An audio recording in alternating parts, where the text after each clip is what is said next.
Cathy, une adolescente étudiante au lycée en Californie, est embauchée un soir par un couple, pour s'occuper de leur petite fille, Kim, âgée de 6 ans. Les deux parents souhaitaient passer cette soirée d'Halloween en tête-à-tête, loin des cris et des costumes des enfants, qui passeraient éventuellement réclamer des friandises. Qu'à cela ne tienne, même si cela signifiait ne pas être avec ses amis en cette nuit très spéciale, s'occuper d'une enfant ne la dérangeait pas. Par ailleurs, la petite s'avérait être adorable. Après que les parents soient partis et qu'elles aient regardé un de ses dessins animés préférés, les deux filles passèrent à table.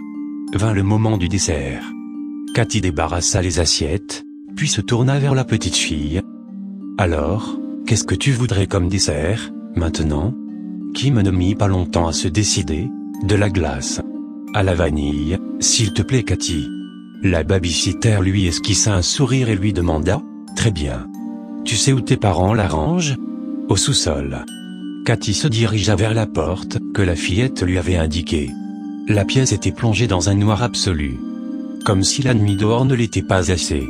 Elle entreprit de descendre les escaliers à tâtons, s'appuyant sur le mur à la recherche de l'interrupteur.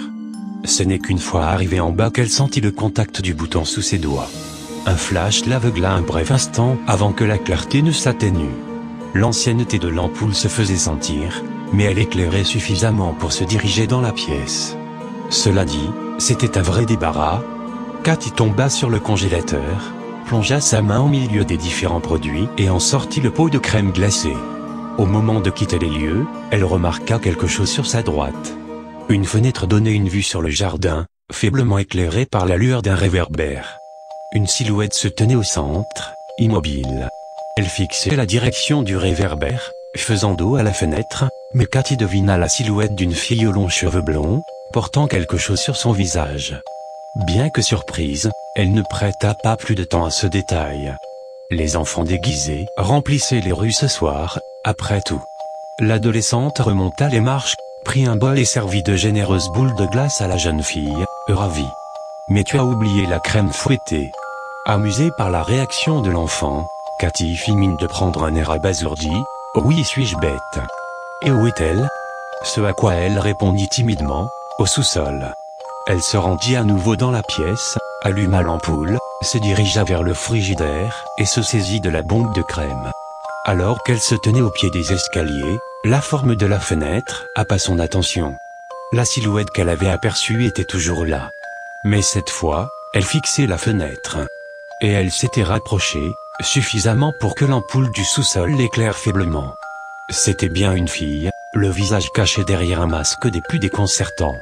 Rouge et noir, les yeux fins et sombres, fendus d'un sourire exhibant des crocs abominables. Cathy pressa le pas. Elle garnit le bol de crème et posa la bombe sur la table. Kim se tourna de nouveau vers sa babysitter. « Et est-ce que je peux avoir de la sauce au chocolat, s'il te plaît Cathy ? Laisse-moi deviner. Elle est au sous-sol ?» Elle la fixa d'un air candide. Il n'en fallait pas plus pour comprendre la réponse. Une fois encore, elle descendit les marches, trouva l'armoire dans laquelle la mère rangeait les ingrédients d'hiver, s'empara du flacon de chocolat, et fit demi-tour. Mais au moment où elle s'apprêtait à sortir, un objet au sol la fit trébucher. Elle se rattrapa de peu à la rambarde des escaliers, retenant un juron dans sa bouche. En se redressant, son regard se posa sur la fenêtre. L'enfant s'était à nouveau rapproché. Elle était près, si près qu'elle semblait collée à la vitre, exposant les détails de son masque hideux.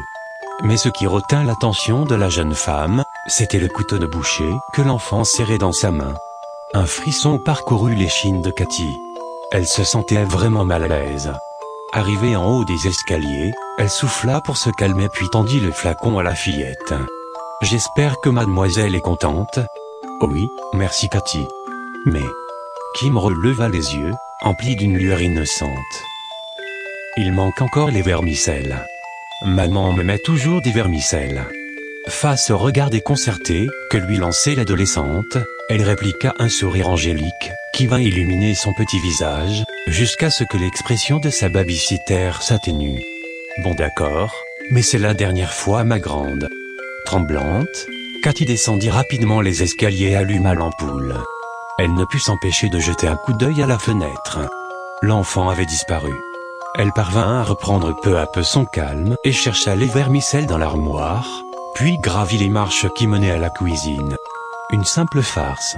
Le sachet de vermicelles heurta le sol, déversant son contenu sur le parquet, et un cri d'effroi échappa de sa bouche quand elle découvrit Kim, la tête enfoncée dans son bol, un épais flot de sang s'écoulant le long de sa chaise, pour se répandre sur le sol en une flaque écarlate, s'échappant de sa gorge tranchée vive.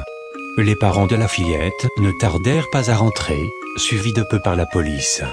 Ils trouvèrent l'adolescente terrorisée dans un coin du salon, arrivant à peine à balbutier quelques mots. Alors que les agents de police étaient parvenus à la calmer un peu et s'apprêtaient à l'interroger, la mère, toujours en proie à son désespoir, s'approcha de l'adolescente. « Mais enfin Cathy, qu'est-ce qu'il s'est passé ? Je t'en prie, dis-le-moi. » L'adolescente parvint tant bien que mal à décrire le déroulement de la soirée, le repas, la glace, le sous-sol, la fenêtre et la fille qui l'avait observée tout ce temps. Les yeux remplis de larmes de la mère se troublèrent d'une expression d'incompréhension et de doute, avant qu'elle ne parvienne à murmurer « Cathy.